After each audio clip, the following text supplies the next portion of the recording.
Yo les postes, bienvenue dans cette nouvelle vidéo et on commence avec du lourd les postos. Christopher Nkunku pourrait quitter le Red Bull Leipzig. Leipzig a déjà fixé son prix, ancien joueur du Paris Saint-Germain, devenu la pièce maîtresse du Red Bull Leipzig. Christopher Nkunku a mis en alerte les meilleurs clubs d'Europe. Son club allemand n'est pas très chaud pour le vendre cet été, mais il sait également qu'il sera compliqué de résister, alors vaut mieux prendre les devants et décider d'un prix de vente. D'un prix de vente incroyable, parce que la saison que fait Nkunku à l'heure actuelle, partie du PSG lorsqu'on est un espoir formé au club, c'est souvent réussir à s'imposer ailleurs, malheureusement pour Paris.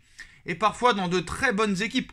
Les exemples ne manquent pas, avec Kingsley Coman, Axel Zagadou, Moussa Diaby, Adrien Rabiot ou encore Christopher Nkunku. Ce dernier a tout de même connu quelques belles années dans son club formateur, mais régulièrement remplaçant et auteur d'un tir au but décisif manqué, on s'en rappelle tous, lors de cette finale de Coupe de France contre Rennes, 2-2, 6-5 au tir au but, où Neymar avait mis une gifle à un supporter. L'aventure semblait arriver en bout de course, tout le monde s'y est retrouvé entre le joueur qui devait prendre son envol et gagner du temps de jeu avec le Paris Saint-Germain. Et ben non, on l'a vendu pour 13 millions d'euros. Donc à l'époque, c'est vrai que c'était bienvenu dans les caisses du Paris Saint-Germain, mais on ne lui a pas réellement laissé sa chance. Christopher Nkunku était vraiment un travailleur à l'époque. Je me rappelle, je faisais des vidéos déjà sur ces matchs parce qu'avec les 6 premiers mois de Tuchel, Christopher Nkunku était presque titulaire tout le début de saison. Donc sous les ordres de Julian Nagelsmann d'abord, puis de Jesse Marsch et désormais de Domenico Tedesco, il passe un cap, devenant la pièce maîtresse offensive de l'équipe allemande, aussi bien en Bundesliga que sur la scène continentale. Et là maintenant, on nous explique que le Paris Saint-Germain réfléchit à le faire revenir. Alors, formé au club, on l'a vendu 13 millions d'euros. Cette saison, il a déjà inscrit 22 buts et délivré 9 passes décisives en 33 matchs, toutes compétitions confondues. Forcément, avec de telles statistiques, il est observé par les meilleurs clubs européens, comme le Paris Saint-Germain, son club formateur, mais aussi Manchester United, où un certain Ralf Rangnick, conseiller du Red Bull Leipzig à l'époque, avait participé à son transfert en Allemagne, mais aussi par le Paris Saint-Germain, conscient que le Titi a pris une toute autre ampleur. Le joueur de 24 ans a d'ailleurs ouvert la porte à un retour au Paris Saint-Germain, contre qui il a marqué en Ligue des Champions le 3 novembre dernier. Encore faudra-t-il réussir à convaincre le Red Bull Leipzig de lâcher son meilleur joueur. Sous contrat jusqu'en 2024, Nkunku représente l'actif le plus important de l'équipe en compagnie de Dani Olmo. Pour Bild, le média allemand, l'un des deux partira l'été prochain, mais sans doute pas les deux. La direction allemande a fixé le prix de vente de Christopher Nkunku à 75 millions d'euros, qui attend toujours sa première convocation en équipe de France, qui pourra arriver dans les prochaines semaines. Donc là, honnêtement, s'ils veulent revenir, Nkunku, le PSG devra sans doute payer le prix fort. Et comme d'habitude, on laisse partir les titis, ils s'épanouissent ailleurs, et nous, on doit les racheter le triple. Alors, est-ce qu'ils vont vraiment faire de Nkunku une priorité? J'ai envie de te dire, vu ce qu'il fait cette saison, et il reste encore quelques mois, allez savoir, ils sont capables de tout.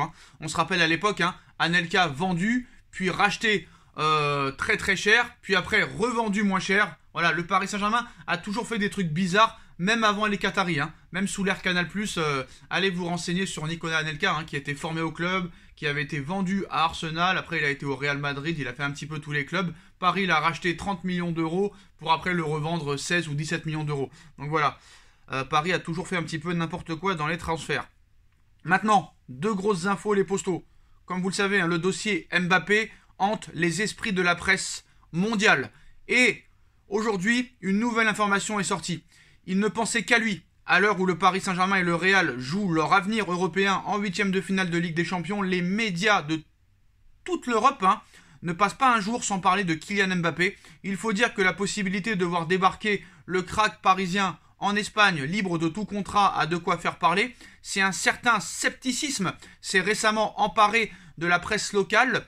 Les médias restent dans l'ensemble optimistes. On se rappelle, il y a quelques jours, Gaulle annonçait d'ailleurs que la Casablanca avait déjà prévu une date pour la signature de Kylian Mbappé. Alors info ou intox, eux ils ont toujours des dates, donc difficile d'y voir très clair, tant les informations surgissent de tous les côtés dans ce dossier. Quoi qu'il en soit, Paris ne lâche rien. Preuve en est avec la nouvelle information dévoilée ce matin par Marca, le quotidien madrilène est revenu sur les pressions du Qatar et même sur l'intervention supposée du chef d'État français Emmanuel Macron dans cette affaire. Et d'après le média espagnol, les patrons du Paris Saint-Germain ont proposé un contrat de 2 ans assorti d'une garantie sur le projet sportif et d'un chèque en blanc pour son salaire. C'est-à-dire qu'un chèque en blanc, c'est Mbappé qui choisit la somme qu'il recevra toutes les semaines ou tous les mois. Donc une offre face à laquelle le buteur français serait resté de marbre apparemment. Reste toutefois à savoir de quand date cette proposition. A-t-il été faite après la rencontre des proches de l'émir du Qatar et l'entourage du joueur survenu juste après le 8e de finale aller face au Real, ou a-t-il refusé celle d'avant le match? Si tel est le cas et qu'il a refusé la proposition d'après le match contre le Real Madrid, c'est-à-dire cette offre de 1 million d'euros, Paris a de quoi s'inquiéter. Surtout que Paris, d'après les informations de Touche pas à mon poste hier et de Cyril Hanouna, le Paris Saint-Germain serait prêt à lui donner 60 millions par an. On parle même de 64 millions d'euros par an. Des chiffres totalement incroyables, les postaux. Quoi qu'il en soit, Mbappé n'a toujours pas prolongé. S'il ne prolonge pas, il y a 99% de chances qu'il aille au Real Madrid, même si Liverpool est toujours dessus. Paris pourrait s'attaquer à du très lourd cet été. Erling Haaland, Marcus Rashford, Mo Salah, Sadio Mané et beaucoup d'autres. Mais on parle aujourd'hui, les postaux, de Vinicius. Effrayé par le mercato à venir du Real Madrid, Vinicius Junior freine pour prolonger et évoque le PSG en arrière-plan. Donc l'été prochain sera chaud, notamment en ce qui concerne les attaquants.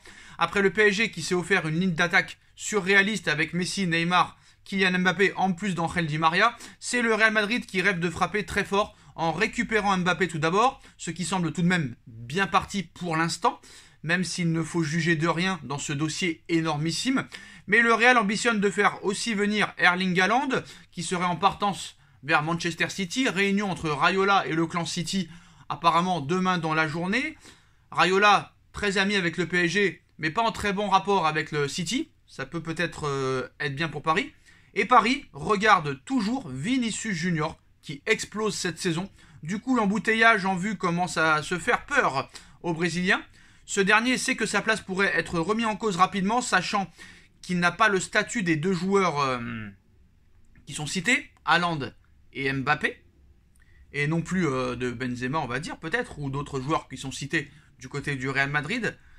Vinicius, pour prolonger, demanderait un énorme salaire. Résultat, l'ancien de Flamengo commence à faire passer des messages. Les discussions sur sa prolongation, bien entamées au cours de la saison, sont désormais mises en pause. El Nacional explique même que les relations se sont sérieusement refroidies et ce ne sont pas les ambassadeurs du joueur sur le logo du Real Madrid lorsqu'il marque qui change grand chose, parce qu'à chaque fois qu'il marque, Vinicius il embrasse les cuissons du Real Madrid. Cela tombe mal, la formation espagnole commençait à faire de ce dossier prioritaire l'un de ses objectifs avant l'été, histoire d'être tranquille, mais désormais le journal explique que Vinicius Junior a des demandes salariales très élevées, puisqu'il veut être dans le top 3 de l'attaque, très clairement en tant que titulaire la saison prochaine. On sait que Gareth Bale et Marcelo ne seront plus là. Donc, pour faire monter les enchères, le Brésilien menace tout simplement sa direction d'aller au bout de son contrat pour ensuite peut-être rejoindre le plus offrant.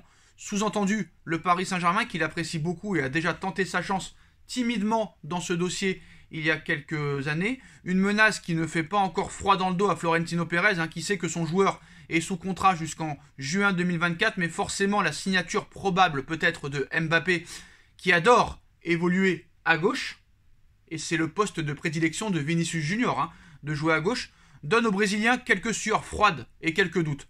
Donc de quoi obliger le Real à ouvrir la porte au PSG ou à un autre club pour une signature de Vinicius en 2022 ou en 2023 s'il ne prolonge pas. Pour le moment, cela n'en prend pas encore la direction, mais l'été pourrait être très long. Et Vinicius Junior, désormais devenu très important au Real Madrid, n'a pas l'intention de baisser d'un ton dans la hiérarchie de la Casablanca. Et comme vous le savez, hein, Pérez, si tu prolonges pas à 1 an de la fin de ton contrat, tu es vendu au plus offrant. Demandez à Ramos, demandez à Varane, demandez à Cristiano Ronaldo. Voilà les postos, c'était les dernières infos du jour. Dites-nous en commentaire ce que vous en pensez. On like, on partage, on commente, on s'abonne. Et on se retrouve très vite pour une nouvelle vidéo. Tchuss.